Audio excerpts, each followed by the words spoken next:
안녕하세요. 가족을 살린 나이팅게일 30대 후반 여자입니다. 여러분은 가족 사이에 가장 중요한 것이 무엇이라고 생각하시나요? 사랑, 배려, 신뢰 등 참 많은 것들이 있지만 저는 그중 대화가 가장 중요하다고 생각합니다. 사람은 대화를 통해 다양한 마음과 감정을 서로 나누니까요. 대화가 이루어지지 않으면 상대의 마음도 혹은 자기 자신의 마음도 확인할 수 없게 되기 참 쉽습니다. 그렇다고 대화만 중요한 것도 아니죠. 네, 말 또한 정말 중요합니다. 며칠 전 쉬는 날에 이금희 아나운서의 책을 보니 이런 문장이 있더라고요. 가까워지는데도 말이 큰 몫을 하지만 멀어지는데도 말이 결정적 역할을 합니다. 참 공감되는 문장이라 여러분께도 알려드리고 싶어 가져왔습니다. 사람의 인성은 그 사람이 내뱉는 말에서 가장 쉽게 판단되곤 하죠. 저는 특히 병원에서 3교대로 일을 하는 간호사이기 때문에 참 여러 유형의 사람들을 만난답니다. 참 신기한 게 있다면 요즘에는 예쁘게 말해서 예쁨 받는 사람보다 뾰족하게 말해서 관심을 갈구하는 분들이 참 많다는 거예요. 환자분들을 돌보고 보호자분들과 제일 많이 소통하는 간호사 입장에서 말과 대화의 중요성을 항상 느끼곤 했습니다. 하지만 제일 크게 와닿는 경험이 있었는데요. 이제 차례대로 들려드릴게요. 바쁜 일상 속 틈틈이 사연을 적어보았는데 재밌게 들어주셨으면 좋겠습니다. 저는 대개로 유명한 고장에서 태어나고 자랐어요. 부모님은 대게집을 운영하셨는데 정갈하고 깔끔한 음식 솜씨로 관광객들은 물론 동네 사람들에게도 칭찬이 자자했습니다. 성실하게 일하시는 부모님 덕분에 저는 부족함 없이 공부에 집중할 수 있었어요. 초등학생 시절부터 쭉 간호사가 꿈이었는데 열심히 공부해서 서울로 대학을 갔고 막힘없이 간호사가 됐습니다. 처음에는 제가 생각했던 것보다 3교대 근무가 참 힘들었어요. 매달 근무 시간이 달라지기 때문에 생체 리듬이 깨져 생리불순이나 탈모가 생기기도 했고요. 특히 나이트 근무를 하면 다른 사람들이 이른 출근을 하는 시간에 퇴근을 하고 환한 햇살을 맞으며 잠에 들어야 하죠. 암막 커튼을 치고 기마개까지 끼고서 잠에 들려 노력해봤지만 몸은 잔뜩 피곤한데 정작 잠은 들지 않아 참 애를 먹었습니다. 하지만 인간은 역시 적응의 동물이잖아요. 매년 다사다난한 병동 일을 하며 경력이 늘다 보니 저는 참 간호사 일이 천직이었어요. 핏줄이 얇아서 주사 바늘이 닿기만 해도 터지는 분들이 많은데 그럴 때마다 제일 많이 불리는 사람이 바로 저였습니다. 성실하신 부모님 영향 덕분인지 늘 다른 동기들보다 일찍 출근해서 고가 물품 카운트며 환자 파악 등 참 열심히 일했습니다. 병동에서 제 별명은 대나무숲 요정이었어요. 대나무숲이 어떤 곳인지 아시나요? 임금님 귀는 당나귀 귀 외쳤던 그곳이 바로 대나무숲이랍니다. 동료 간호사, 선후배, 환자, 보호자님들까지 저에게 고민이나 걱정을 터놓는 사람들이 참 많았거든요. 저는 타인의 감정에 공감을 참 잘하는 성격이라 상대 이야기에 귀 기울여주고 잘 공감해주곤 했거든요. 하지만 정작 제 자신을 되돌아보고 스트레스를 관리하는 방법은 참 미숙했습니다. 타인의 고민마저 제 고민인 양 함께 걱정해주는 마당에 스스로를 아낄 줄을 몰랐죠. 이런 속사정을 유일하게 알아주는 사람은 제 1년 위 선배 언니뿐이었습니다. 성미야, 너도 네 고민이나 걱정을 터놓을 사람이 필요한 거야. 너를 따뜻하게 보듬어 줄 사람. 이제 슬슬 너도 연애를 할 때가 되었다 이 말이지. 에이, 언니가 있는데 갑자기 무슨 연애를 해요. 우리처럼 스케줄대로 뒤죽박죽 일하는 사람들은 연애하기 더 어렵죠. 선배 언니는 간호사 스케줄을 이해해주는 사람을 만나면 된다고 자기 고등학교 후배 이야기를 꺼내더라고요. 작년부터 종종 저와 성격이 딱 맞는 사람이 있다고 소개팅을 해보라며 이야기 꺼내곤 했었죠. 바쁜 일정 속에 연애하기가 쉽지 않을 거라 생각되어 거절했었는데 언니는 자기를 믿고 딱 한 번만 만나보라고 성화였습니다. 결국 못 이기는 척 오픈할 소개팅을 나갔어요. 부끄럽지만 거기서 만난 사람이 바로 지금의 남편이랍니다. 남편은 참 매력적인 사람이었어요. 사실 잘생긴 외모가 아니라 살짝 실망했지만 사람은 겉모습보다 내면의 아름다움이 더 중요하잖아요. 중소기업에 다니는 그저 평범한 회사원인데 대화를 나눌수록 참 순수한 마인드와 상대를 배려하는 매너가 몸에 장착되어 있더라고요. 말에 재치가 넘쳐서 짧은 대화에도 저는 계속 웃기 바빴습니다. 원래는 한 번만 만나보려 했는데 남편에게 호감을 느껴 제가 먼저 애프터 신청도 했다니까요. 저희는 첫 만남 이후로 데이트를 즐기며 연애를 시작했습니다. 제가 매달 스케줄이 바뀌니 연애를 할 때 그게 걸림돌이 될까 걱정을 했었는데 아무런 문제가 없더라고요. 남편은 워낙 영화 보기 광이어서 제가 바쁘게 일하는 시간에는 좋아하는 영화들을 다시 보거나 시부의 일을 돕기도 했어요. 또한 남편은 제가 걱정을 털어놓으면 조언을 해주는 저만의 든든한 키다리 아저씨였고 나이트 근무 때 잠도 포기하고 병원으로 달려와 동료들과 함께 먹을 야식을 선물해주고 가는 산타 할아버지 같았어요. 이렇게 저희는 2년 넘는 시간 동안 예쁘게 연애를 하다 결혼 준비를 했습니다. 저와 남편은 양가에 서로 잘하려고 참 노력했어요. 남편은 출장 핑계로 친정 부모님 가게에 깜짝 방문하는 일이 많았습니다. 엄마 반찬이 그리울 때가 많은데 남편이 서울로 올라갈 때 넉넉히 챙겨와준 덕분에 늘 반찬 걱정이 없었죠. 저희 시부께서는 동네에서 제법 큰 마트를 운영하고 계셨습니다. 근처에서 제일 큰 마트가 시부께서 하시는 곳이라 단골 손님들이 정말 많았어요. 저는 마트 직원분들과 드시라고 커피와 빵을 배달 보내곤 했습니다. 저희 병원 약국 약사님께 추천받은 영양제를 선물해 드리기도 했고요. 그래서 그런지 시부께서는 저를 참 예뻐해 주셨어요. 며느리 사랑은 시아버지다. 이런 말이 정말 맞더라고요.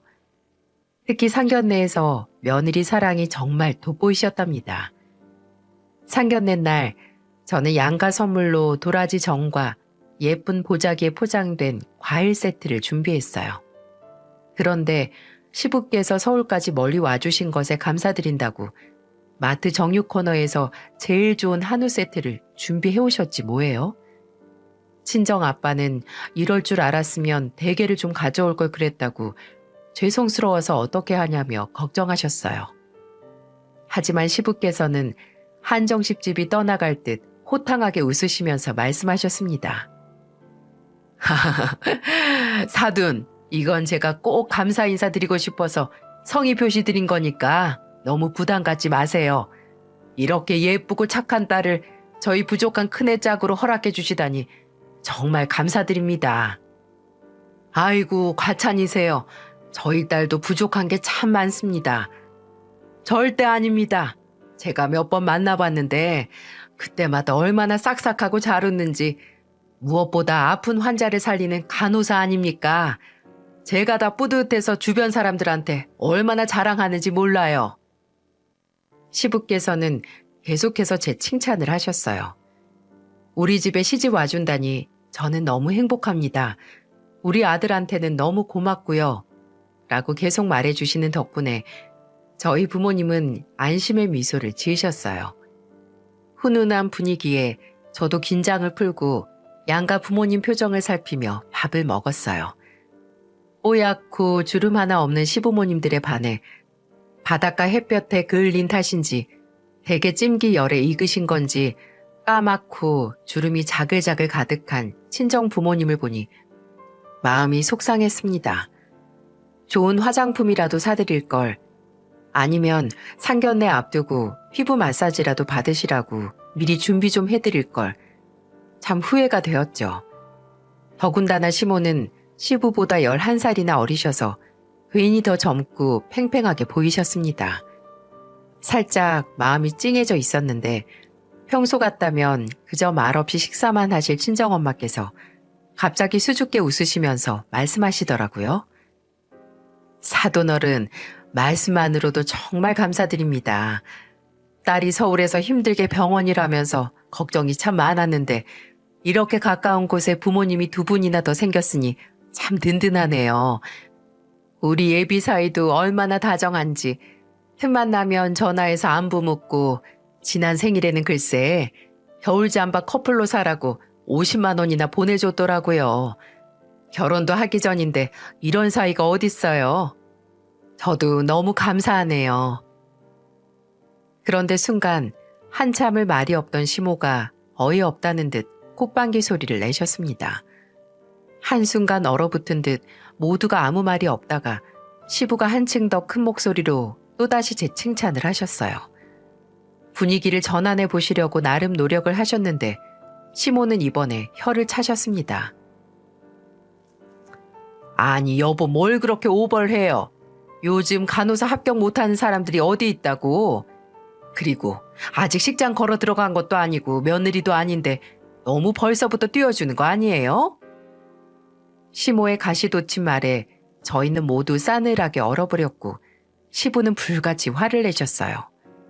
가만히 있지 왜 생각 없이 말을 하냐고 말입니다. 그 순간 제 남동생은 사돈 어른께서 저희 누나를 너무 예뻐해 주셔서 질투하시는 거죠?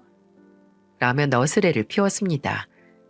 시모는 찝찝한 표정으로 그렇다고 얼버무렸고 남편과 제가 황급히 다른 대화를 꺼내 분위기를 전환했답니다.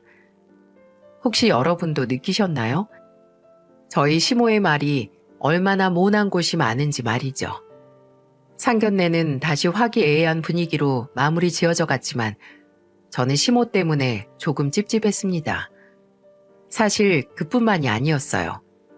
남편에게는 여동생이 있었습니다. 시누이도 남편처럼 중소기업에 취직한 회사원인데 어떤 이유인진 몰라도 음식도 깨작깨작 거의 안 먹고 말 한마디 없었죠. 특히 시모가 무슨 말을 하려는 참이면 맥주를 벌컥벌컥 마시는 게 어딘가 마음이 불편해 보였습니다. 나중에 남편에게 시누이 이야기를 했더니 남편은 시누이가 워낙 어른들을 어려워하는 성격이라 그랬을 것이라고 했죠. 저도 깊게 생각하지 않으려 노력하며 그냥 넘어갔답니다. 상견례가 끝나고 남편과 저는 결혼 준비에 박차를 가했습니다. 제일 큰 문제는 역시 신혼집이었어요. 병원과 가까운 곳으로 집을 구할지 좀 더 외곽으로 빠져서 싼 곳을 구할지 고민했습니다. 그런데 어느 날 시부가 한 가지 제안을 해주셨어요. 너희가 집에 들어와서 우리랑 3년만 같이 살면 이 아파트 너희 줄게. 그때쯤이면 마트도 다른 사람한테 넘기고 나는 고향 내려가서 귀농할 생각이야. 도시에서 정신 하나 없이 여유 하나 없이 일하고 사는 거 너무 지쳤다. 둘 다 어떻게 생각해? 시부의 말은 정말 파격적인 제안이셨어요. 시부가 일생을 다 바쳐 마련하신 그 아파트는 자리도 정말 좋고 브랜드 아파트여서 거의 10억 정도나 다름없었습니다. 아버님, 아무리 그래도 평생을 열심히 일하셔서 마련한 곳인데 저희한테 주시다뇨. 그래, 내 아파트 내가 아들 며느리한테 주는 게 뭐 어떠냐. 자식들한테 주는 게 제일 좋지. 그 순간 시모가 펄쩍 뛰시며 소리치셨어요. 여보, 아니 왜 나한테 상의 한마디 없이 그런 결정을 해요? 난 귀농하기 싫어. 시골에서 내가 어떻게 살아요?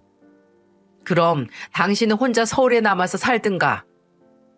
시부는 단호하게 말하시더니 쌩하고 자리를 피하셨습니다. 가끔 이렇게 시부와 시모는 정말 부부 맞나 싶을 정도로 어색하거나 서로에게 무안할 만큼 쌀쌀맞은 사이셨어요. 저는 일단 자리를 옮겨 남편과 진지하게 상의를 했습니다. 이걸 어쩜 좋을지 말이죠. 그런데 남편이 저를 설득하기 시작하더라고요.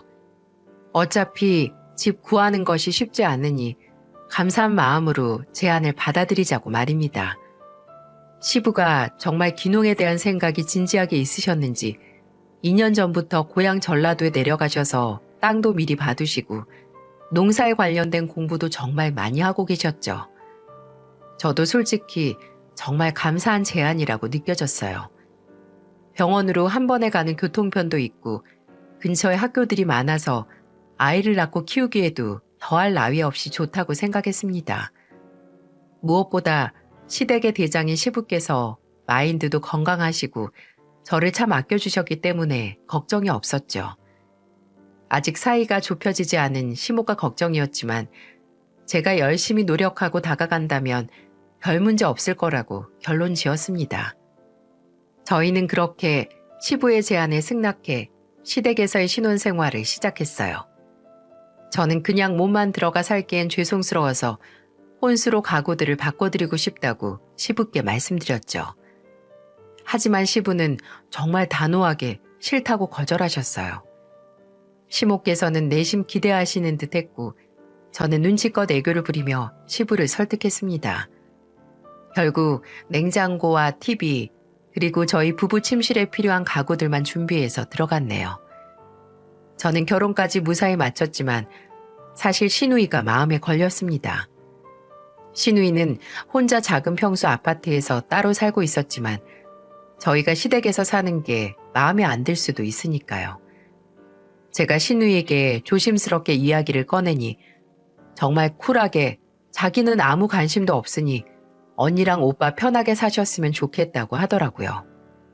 오히려 제가 그 집에서 살 수 있을지 걱정까지 해주면서 말입니다. 처음에는 시댁살이 하는 저를 걱정해주는 건가 싶었는데 알고 보니 정말 상상도 못했던 일이 있었지 뭐예요? 그 사실을 알게 된 날은 결혼 후 여느 때와 똑같은 일상을 보내던 중 일어났습니다. 저희 부부는 두 사람 다 쉬는 날이거나 각자 시간이 생기면 틈틈이 시부의 마트에 나갔어요. 시부의 마트는 취급하는 물건도 정말 다양해서 어느 곳이나 일거리가 넘쳤죠. 저는 주로 대의 근무가 3시에 끝나고 다음날 출근을 안 하는 오프일 경우 종종 마트에 갔습니다. 마트 직원분들 모두 며느님 또 오셨냐며 저를 참 대견하게 바라봐 주셨어요. 몇 번 해보지도 않았는데 야채 소분 포장 같은 걸 할 때면 어찌나 한 번에 척척 올리는지 신의 손이라며 칭찬도 들었네요. 시부는 절대 공짜로 넘어가는 분이 아니셨어요. 가족임에도 동계사는 참 철저하게 해주셨습니다. 아이고 우리 며느리 고생했다. 늘 고마워. 자, 이건 오늘 일당이다. 시부는 하루 일당을 20만 원이나 주셨어요. 그리고 항상 봉투에 우리 며느리라고 적어서 주셨고요. 이렇게 작은 제 성의에도 크게 베풀 줄 아시는 분이었죠. 저는 그 돈을 꼬박꼬박 저축했습니다. 시부께서 진짜 귀농하신다면 조금이라도 보태드리고 싶었거든요. 저뿐만이 아니라 남편도 퇴근 후 마트로 출근한다는 말이 나올 정도로 일을 열심히 도와드렸고 시부께 받은 돈은 미래 2세를 위해 쓰겠다며 저축을 했습니다. 저희 참 알뜰살뜰한 부부죠. 저희가 열심히 마트 일을 도울 때마다 시부는 시모를 못마땅해 하셨어요. 시모는 마트에 왔다 갔다 필요한 물건만 가져가지 일을 도울 생각은 전혀 없으셨기 때문이었죠. 시부는 항상 저놈의 여편네, 아유 일이 이렇게 있어도 모두 남 일이네 하시면서 시모를 마음에 안 들어 하셨어요. 시부는 저에게는 한없이 잘해주셨지만 가끔 시모를 바라보는 눈빛을 보면 정말 냉랭하셨습니다. 이 부분에 대해 고민만 하다가 모처럼 주말 저녁에 시간이 생겼고 남편과 오붓하게 제가 제일 좋아하는 포장마차 데이트를 하기로 했습니다. 저는 그날 시부모님에 대한 제 생각을 남편에게 말했어요. 여보, 아버님 어머님 사이가 좀 너무 냉랭할 때가 있잖아. 처음에는 그저 두 분 나이 차이가 많이 나셔서 그런가 싶었는데 뭐랄까? 부부가 맞나 싶을 정도로 어색함이 흐르기도 하고 아버님이 뭔가 불만이 많아 보이신다고 해야 하나? 아, 아빠가 이 부분에 대해서 직접 말씀하신다고 하셔서 기다렸는데 당신도 느낄 정도면 내가 그냥 말하는 게 좋겠다. 여보, 미리 말 못해줘서 미안해. 사실 아빠가 7년 전에 재혼하셨어. 어? 재혼? 알고 보니 지금 제 곁에 계신 시모는 남편의 새어머니였던 거죠. 남편을 낳아주신 친어머님은 10여 년 전에 교통사고로 돌아가셨다고 합니다. 시부는 너무 큰 슬픔에 우울증도 걸리시고 참 외로워하셨다고 해요. 시간이 지나 보다 못한 남편이 직접 재혼 업체를 알아봤고 시부를 설득해 새로운 인연을 만드셨어요. 그때 만난 사람이 바로 시모였던 거죠.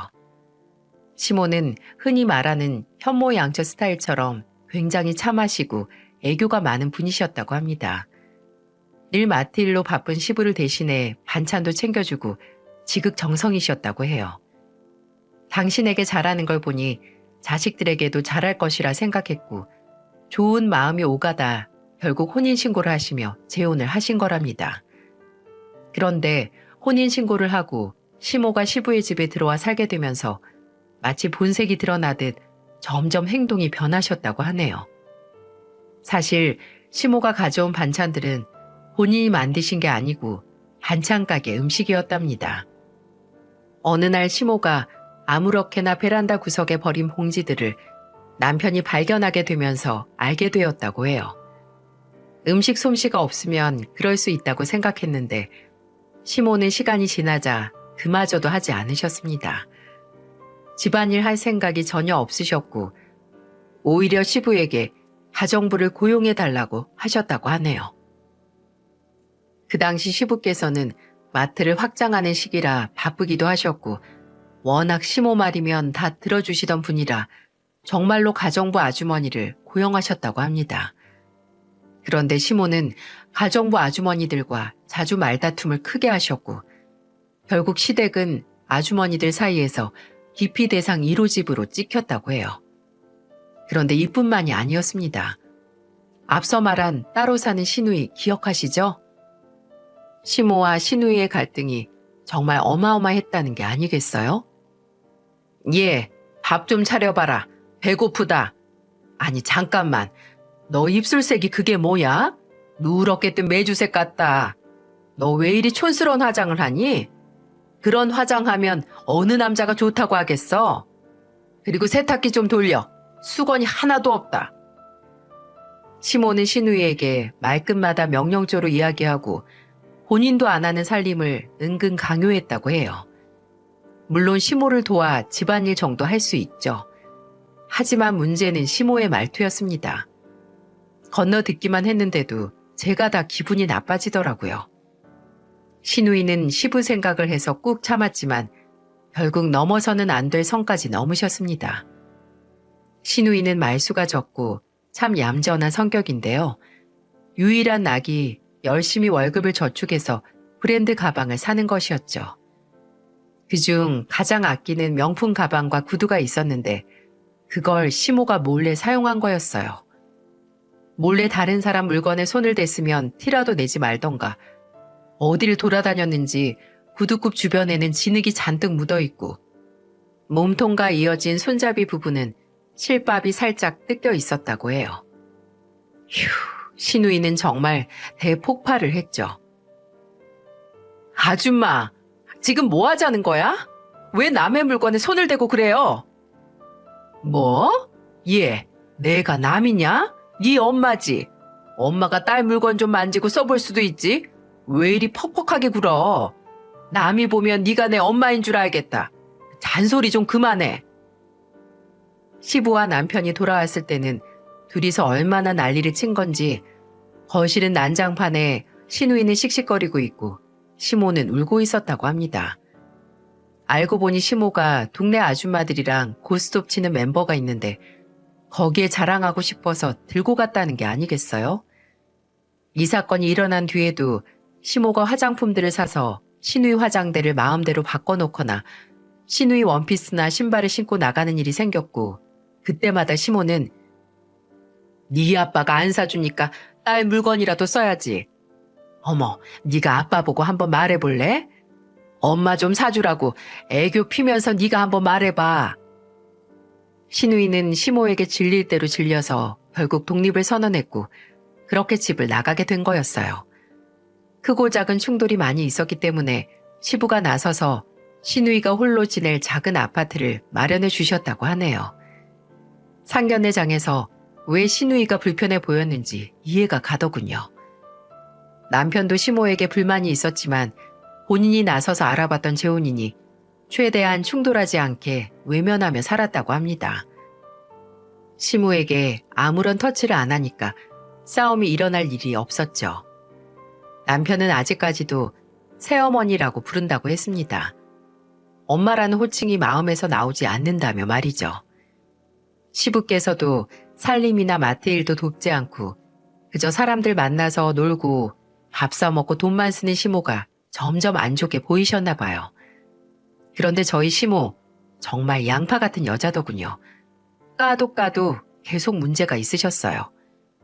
남편에게는 여동생 말고도 의붓 형제 2명이 더 있었는데요. 네, 시모가 낳으신 아드님들 말입니다. 시모의 큰아드님이 속도 위반으로 급하게 결혼을 해야 했는데 시모가 시부 몰래 혼수를 도와준 것이죠. 물론 시모의 자식들 또한 시부에게 새로운 아들들이기 때문에 도와줄 수 있죠. 저희 시부가 그런 걸 계산적으로 따질 분이 아니셨기 때문입니다. 하지만 문제는 시부께 단 한마디 상의도 없이 무자비하게 카드를 긁어버리신 거죠. 그것도 한도가 얼마인지 자세히 몰라 시모가 늘 가지고 다니시는 시부 카드 말고도 여분의 카드를 1개 더, 그것도 시부의 지갑에서 몰래 챙기셨더랍니다. 더군다나 혼수를 그렇게 도와줬는데도 시부께서는 감사 인사 하나 듣지 못하셨다고 하네요. 그 뒤로 시부께서 시모에게 완전 질려버리셨고 점점 사이가 소원해지기 시작하셨답니다. 이런 이야기를 들으니 저희 부부에게 아파트를 주시겠다고 하신 시부의 마음속에 남편을 향한 미안함도 있으신 게 아닐까 싶더라고요. 남편에게 지난 과거 일들을 들은 이후로 솔직히 시모가 불편해진 건 사실이었어요. 사실 저와 시모도 그전부터 문제가 있었기 때문이에요. 시모는 살림을 하나도 안 하시는 입장에서 며느리라는 존재가 반갑기도 하셨을 겁니다. 하지만 여러분, 제가 집에서 살림을 하는 가정주부는 아니잖아요. 저도 교대 근무로 인해 피곤함이 심할 때면 살림을 온전히 혼자 감당하기에는 한계가 있었습니다. 그래도 남편이 많이 도와주어서 큰 문제 없이 해내곤 했어요. 마트 일을 도와드리면서 장을 봐놨다가 일찍 먼저 집으로 들어와 반찬과 국을 미리 넉넉하게 만들어뒀습니다. 밤샘 일을 하고 아침에 돌아오면 세탁기부터 돌리고 샤워를 했죠. 청소기는 남편이 자주 담당해 주었고 저 또한 오프 스케줄 때마다 집안 대청소를 했습니다. 이 정도면 훌륭하지 않나요? 그런데 시모는 그 특유의 가시 박힌 뾰족한 말로 제 마음을 후벼 팠습니다. 너, 네가 끓인 찌개 좀 다시 먹어봐라. 차라리 대기업 찌개라도 사오던지. 너무 짠 거 아니냐? 이게 사람 음식이라고 먹겠어? 찌개 불 올려두고 잠깐 화장실 다녀온다는 게 금방 끓어가지고 그랬나 봐요. 음식하다가 화장실에 다녀왔다고 청결 신경 쓰는 거 맞느냐고 쏘아 붙이시더라고요. 온전한 음식 하나 만들지 않으시면서 제가 열심히 만드는 요리에는 왜 이리 잔소리를 하시는지. 그뿐만이 아닙니다. 사과 좀 토끼 모양으로 깎아봐라. 물 아까우니 흰 빨래도 그냥 검은 빨래 돌릴 때 같이 돌려라. 샴푸 다 써가는데 미리 안 사다 놓을 거냐. 정말 이런 잔소리 폭격기는 세상에 없을 것 같더라고요. 며느리 잘못 들어왔다 소리를 입에 달고 사셨습니다. 이렇게 살림에 관심도 많으신 분이 왜 아무것도 안 하고 매일 나가서 놀러만 다니시는지. 저는 시모와 가깝게 지내고 싶어도 늘 불편함이 마음 한구석에 단단히 자리 잡아 힘들더라고요. 3년간은 계속 얼굴 보고 지내야 할 사이이기 때문에 좋게 생각하려 애쓰면서 참아왔죠. 하지만 저도 사람이라 결국 폭발하고 말았습니다. 그날은 밤 9시부터 다음날 오전 7시 30분까지 나이트 근무를 한 날이었어요.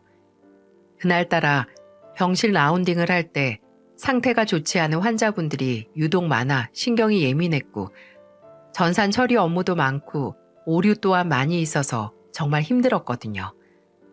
아침에 퇴근을 하고 늘 그랬듯 세탁기를 돌리려고 했는데 신경을 많이 써서 그런지 머리가 핑 돌았습니다.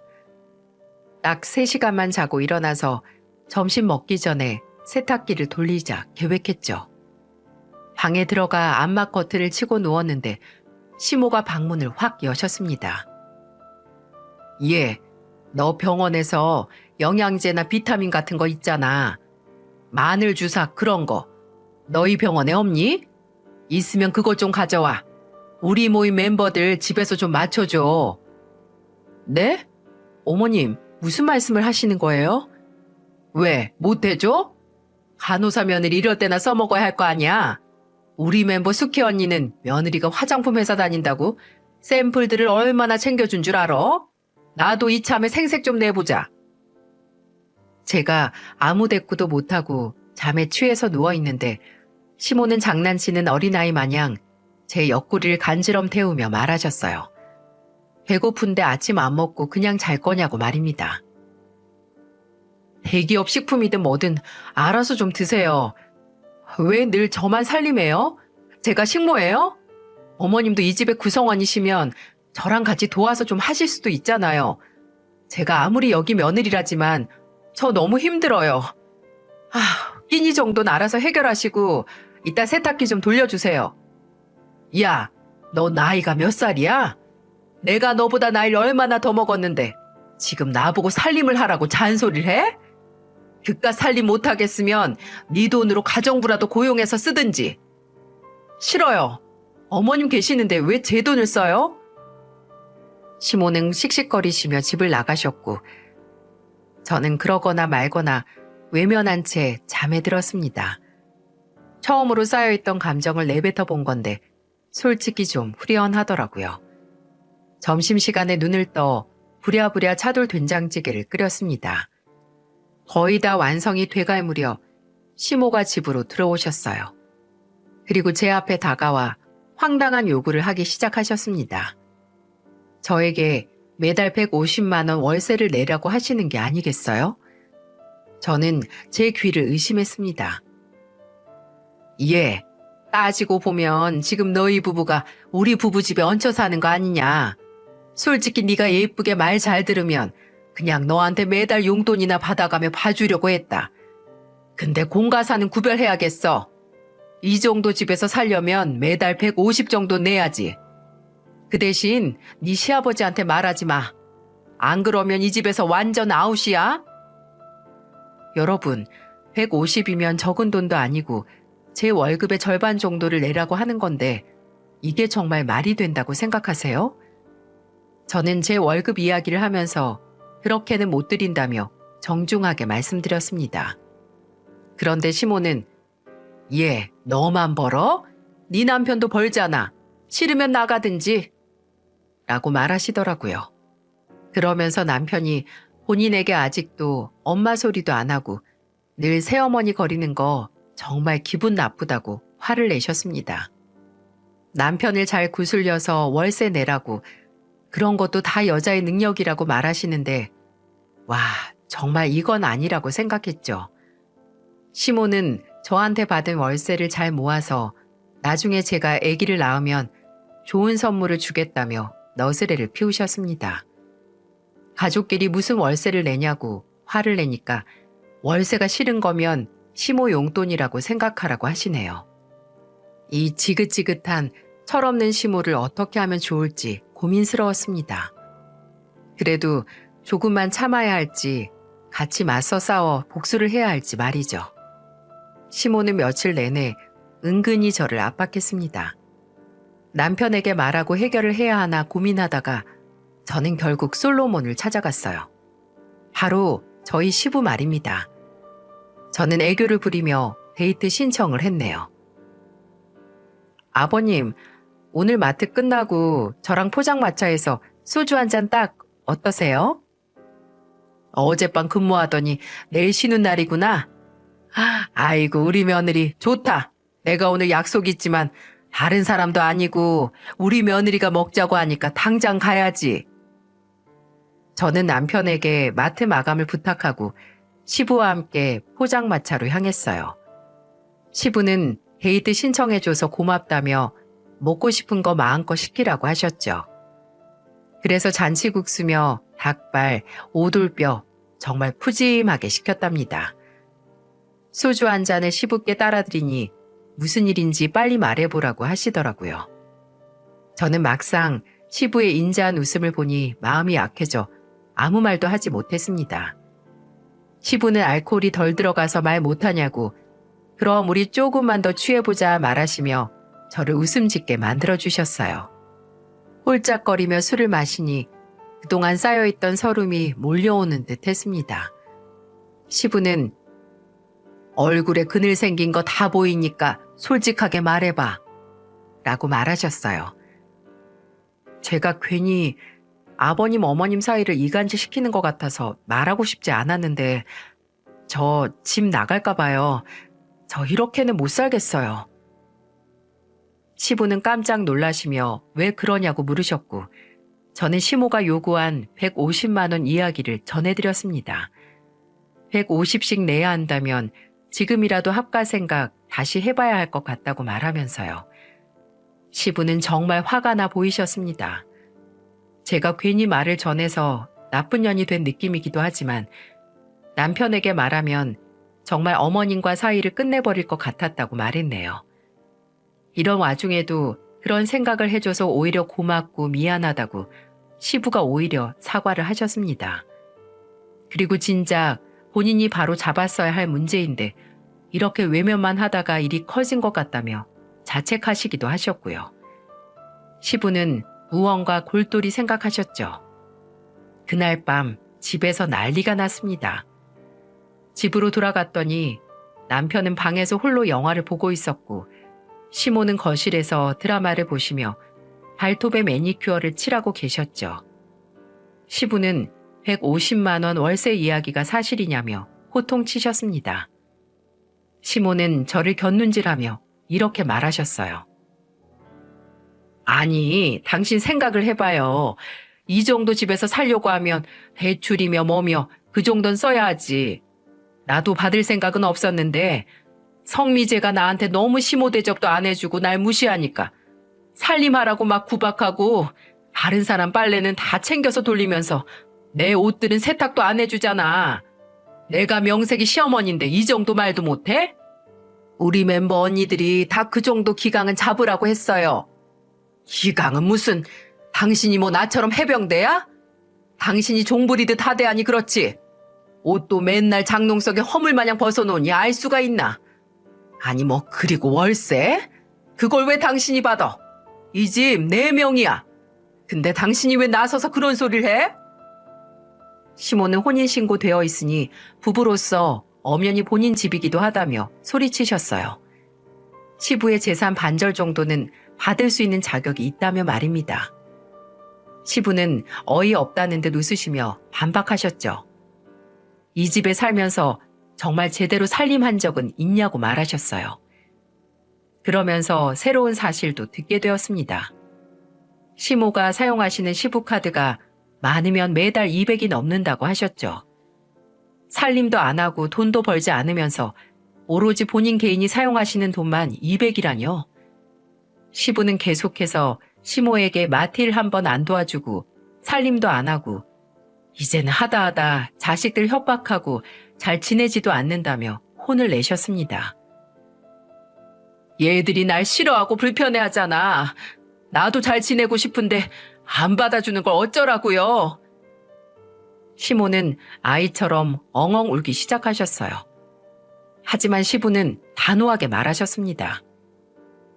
당신이 어른답게 예쁘게 행동했어 봐. 애들이 불편해하나. 새엄마라도 엄마잖아. 당신이 노력한 대로 자식들도 알아줄 거야.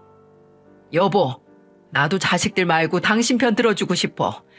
근데 이렇게 미운 짓만 골라서 하는데 내가 어떻게 그래?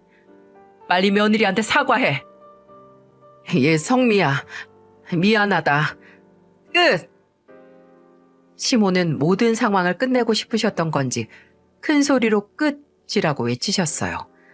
순간 모두 다 웃음을 꾹 참았습니다. 시부는 무서운 얼굴로 지금 장난하냐고 똑바로 사과하라고 말하셨죠. 시모는 다시 한번 저에게 미안하다고 사과를 하셨어요. 다 좋았는데 마지막에 월세 150은 내가 생각해도 너무했고 그 대신 용돈 50씩 이라고 말을 흐리셨습니다.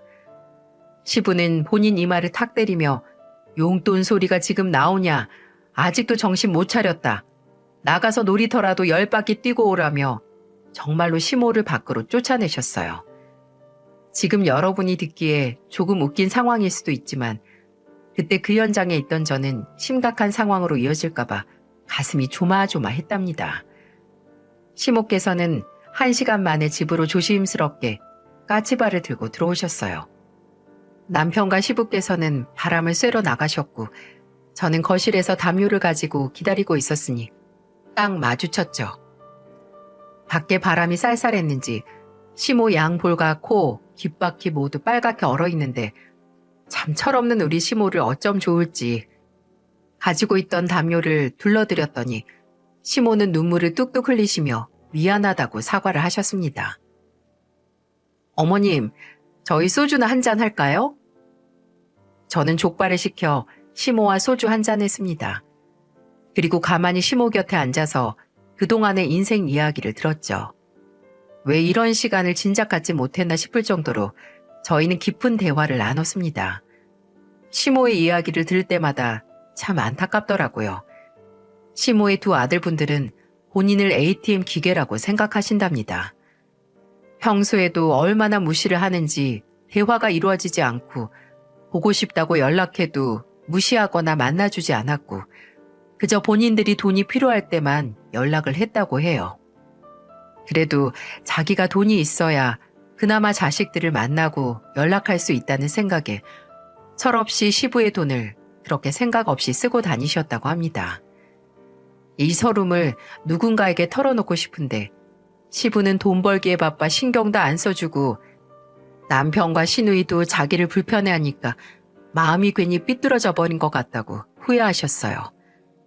무엇보다 아들만 있던 자신에게 딸이 생겼으니 잘 지내보고 싶었는데 딸이 있는 주변 지인들이 하는 대로 서슴없이 행동했다가 사이가 너무 틀어져 버린 것 같다고 아쉬워하셨습니다.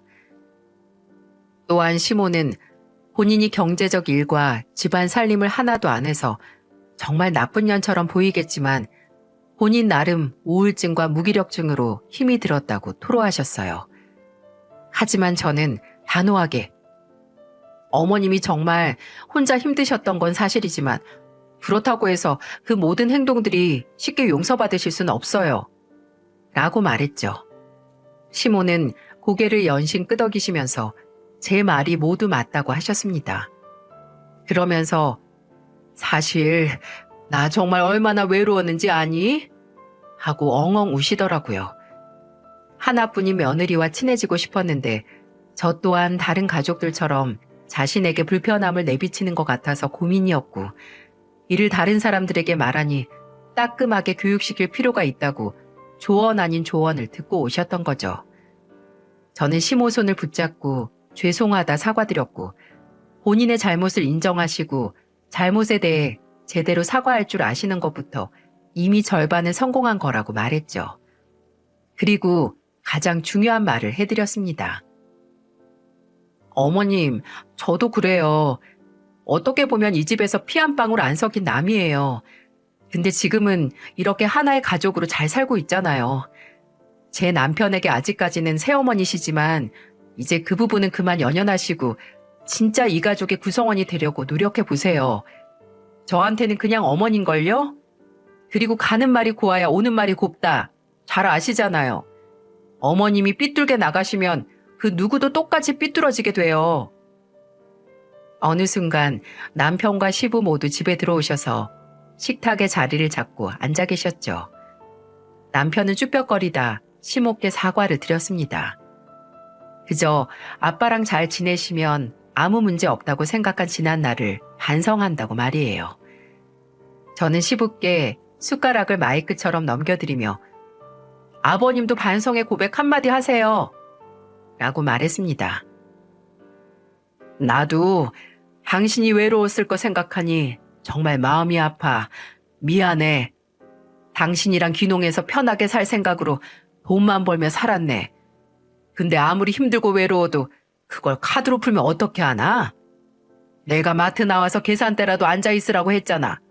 그럼 당신 월급도 주고 언제까지 나만 고생하면서 당신 카드값 막아야겠어? 알겠어요. 예전에 마트 몇 번 갔더니만 직원들 몇 명이 불편하게 시모까지 왔다 갔다 거리냐고 험담하는 걸 들어서 서로 불편하니까 안 갔지 뭐. 나도 이제 진짜 달라질게요. 그날 시모께서 정말 많이 우셨어요. 저도 까칠하게 굴었던 거 사과드리고 이제 정말 하나씩 노력해보자고 제가 많이 도와드리겠다고 약속했습니다. 다음 날 일어났더니 글쎄 시모께서 된장찌개를 끓이고 계시는 겁니다. 저는 창밖을 내다보며 해 어느 방향에서 떴냐며 농담을 했어요. 시모는 민망한 듯 웃으시더니 유튜브 보면서 만능 육수로 만들어 끓였다고 간 좀 봐달라고 하셨죠. 저는 완전 맛있다고 요리에 숨은 고수께서 왜 지금까지 숨어 사셨냐고 기분 좋게 칭찬해 드렸네요. 시모도 깔깔 웃으시며 참 기뻐하셨어요. 그 이후로 시모와 함께 살림을 나눠서 했답니다. 마음 회복을 위해 저희 병원에서 상담도 받으시고 고스톱 대신 유튜브로 요리 만드는 레시피나 텃밭 키우기 영상을 보시는 건강한 취미 생활도 시작하셨죠. 그렇게 3년의 시간이 흐르고 시부께서는 정말 마트를 파시고 귀농을 떠나셨답니다. 저는 계획대로 그동안 마트 일하고 받은 용돈과 모아둔 돈을 합쳐 안마의자를 선물해 드렸어요. 저는 아직도 귀농길을 떠나시는 시모의 얼굴을 잊을 수가 없네요. 잔뜩 울상이 되셔서는 평생 자동차 소리, 사람들 소리 듣고 살았던 내가 이제는 귀뚜라미 소리, 닭 우는 소리 듣고 살아야 하냐며 한탄하셨죠.